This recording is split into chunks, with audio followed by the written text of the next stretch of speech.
Hello, welcome to the Self Learning Platform by Dr. Sushma Singh. Today we start Unit 3 Salient Features of Modern Indian Political Thought. And we start with topic the anti-imperialist currents.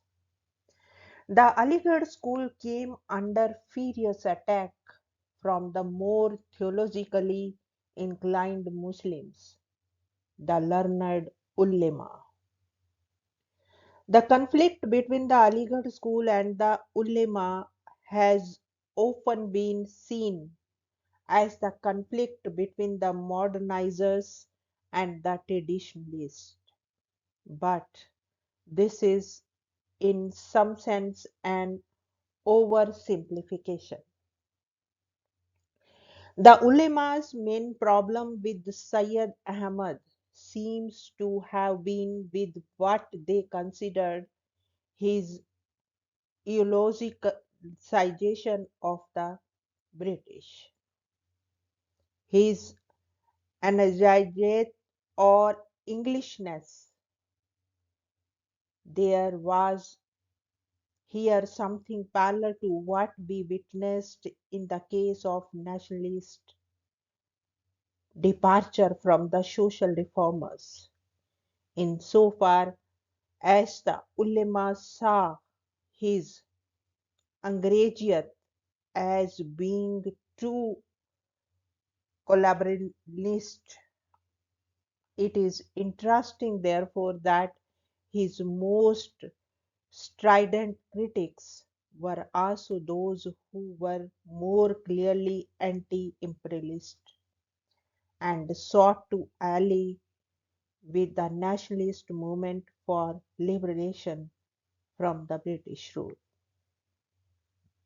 Among the most scathing of his critics was the Persian scholar Jamaluddin al-Afghani, who was also an advocate of Hindu-Muslim unity against the British. Afghani's strident anti-colonialism combined with a deeply religious Islamic universalism, says Aisha Jalal, found a receptive audience among many Muslims put off by Sayyid Ahmad Khan's loyalism vis-a-vis the British. Into the 20th century, other important figures like poet philosopher Muhammad Iqbal, Muhammad Ali Jinnah, Maulana Abul Kalam Azad, and Maulana Abul Allah Maududi came to the fore. By the time nationalism emerged as a strong mass force, and it was becoming clear that it was increasingly being dominated by Hindu ethos, Muslim politics and thought went through interesting transformations. Muhammad Iqbal was at one level one of the great modernizers of Islam, who infused a sense of action and celebration of individual freedom in this world into the religion. He was supremely concerned with combating the fatalism, contemplation, and resignation that is normally associated with pre modern religions and strove hard to articulate a notion of the self that would take its destiny into its own hands. As W.C. Smith put it, to that end, he even transformed the notion of a transcendent God into an immanent one, into a God that lives here in this world, arguing that the will of God is not something that comes from without, being surges within the self to be absorbed and acted upon. To do this, he was actually making a sharp critique of Islam as it was practiced by the mullahs. While Iqbal imbibed much from European philosophy, especially Nietzsche and Bergson, he was equally contemptuous of those who thought they could become modern by simply aping the West. Here again, much like the Hindu thought we discussed earlier, we can see a clear critique in his thought of the materialistic and irreligious nature of Western thought.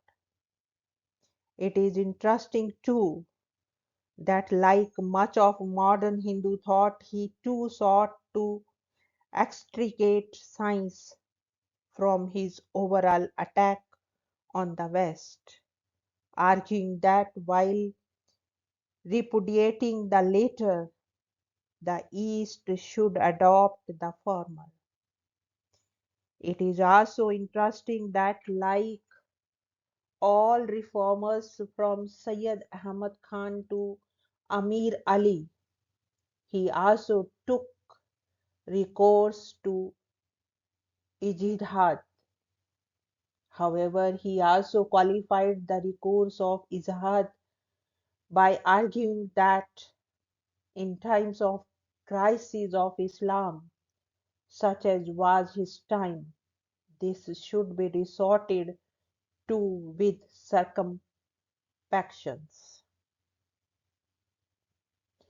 It is also important to remember that while being a votary of Islamic universalism and a transient critic of the Western idea of territorial nationalism, Iqbal was still pretty late in his life a celebrator of a deep unity of Hindus and Muslims, as evidenced in some of his finest poetry.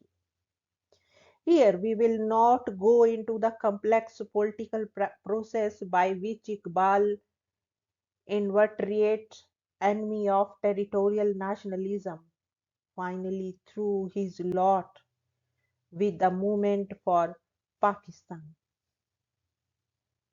The figure of Maulana Abul Kalam Azad represents the more supposedly traditionalist Muslims, who, like other believers in Islamic universalism, are often seen as a paradox by most scholars. For like the other traditionalists, like the ulema of Deoband, he was a strong believer in Islamic universalism, that is, the idea of a worldwide Islamic ummah, even while remaining as one of the most steadfast supporters of a composite Indian nationalism. This is a paradox that awaits greater research, which alone will explain why the so-called traditionalist and theologically inclined Muslims found it easier to make common cause with the Hindu-dominated Congress. This stands in sharp contrast to the position of someone like Jinnah, who was a liberal and secular politician but eventually became the driving force for the struggle for Pakistan. We shall not deal any further here with the thought of individual thinkers whom you will read about in greater detail in the later units.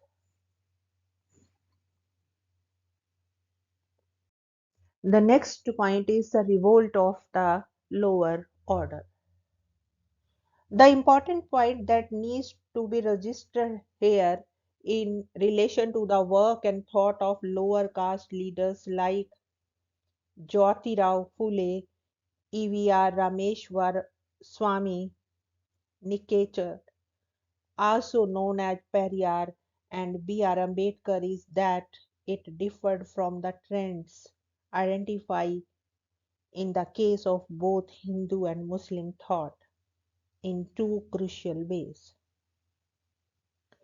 Firstly, at no point did these thinkers social reformer agenda, and in fact their consistent critique of nationalism remained under this question.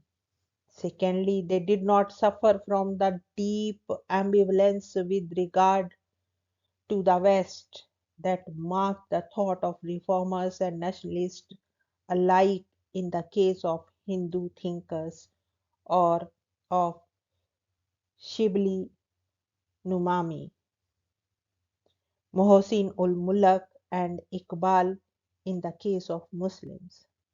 You will read about the respective thought of these figures later, but for now we will briefly outline some of the reasons for this stark difference. It is important to note in this context that to most leaders of the lower caste, particularly the Dalits, the notion of a putative Hindu community simply did not carry any positive significance. To them, the memories of past and continuing humiliation and degradation, though practices like untouchability and violent exclusion from society as such, constituted their overriding experience that framed all their responses. In their perception, therefore, there was something insincere in the efforts of even the reformers who merely wanted the assimilation of lower caste into mainstream Hindu society without disturbing the power structure in any way. Fule's main concern, therefore, is with an all out attack on Hinduism and caste, where he sees caste as central to the existence of the former. In fact, to most of the radical lower caste thinkers, Hinduism is merely another name for Brahminism, and they prefer to refer to it by that name. Therefore, Fule, like Periyar after him, seeks to unite all the non Brahmins or Shudra Ati Shudras against the power of the Brahmins. It is also necessary to note that in this struggle, almost all the radical lower caste leaders give special importance to the question of women's education and emancipation. Phule therefore established the first school for Shudra Ati Shudra girls in 1848 at great risk, for he knew that it would invite the wrath of the upper castes. Later, he also established a school for girls of all castes. In a way, education was the key to Dalit, or in the case of Periyar, non Brahman liberation, for it was their exclusion from the arena of knowledge that was seen as the main mechanism of their oppression. In the new modern world, the possibilities had opened out for the lower caste to take their destiny into their own hands. For the first time, their exclusion was significantly broken down with the arrival of colonialism, which not only opened the doors of education to them but also opened up secular public spaces where they could move about without fear of upper caste retribution.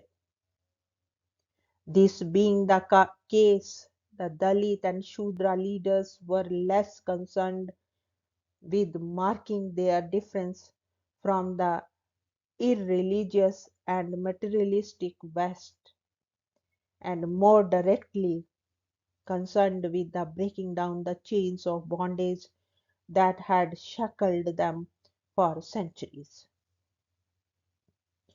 To them, colonial ruler, if anything, appeared as their biggest benefactor. It is precisely for this reason that they saw the continuation of the social reform agenda as being of critical significance for the emancipation of the Dalit or Shudras. It is not as if they had great faith in the social reforms of the upper caste. Bhadralok reformers of the 19th century, but the abandoning of even that limited agenda of nationalism was something that Ambedkar had occasion to recall bitterly in his writings and speeches. He especially recalled the role of Tilak and his followers in stopping the sessions of the social conference in the late 1890s.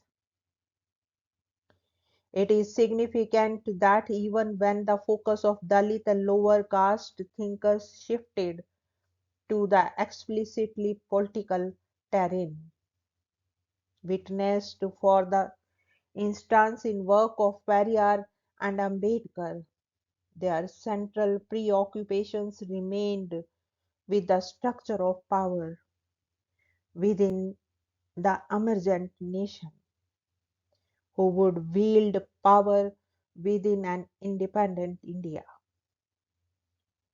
What would be the position of the Dalits in the new dispensation? And central to this structure of power was the question of social reform, not in the vague sense of uplift of the untouchables that Gandhi was seeking to do, without, of course, disturbing the power of upper caste elite, but in more radical sense given to it by Phule. These thinkers and leaders also realized that if the British were to leave without the question of power being settled, they would be yoked into slavery once again.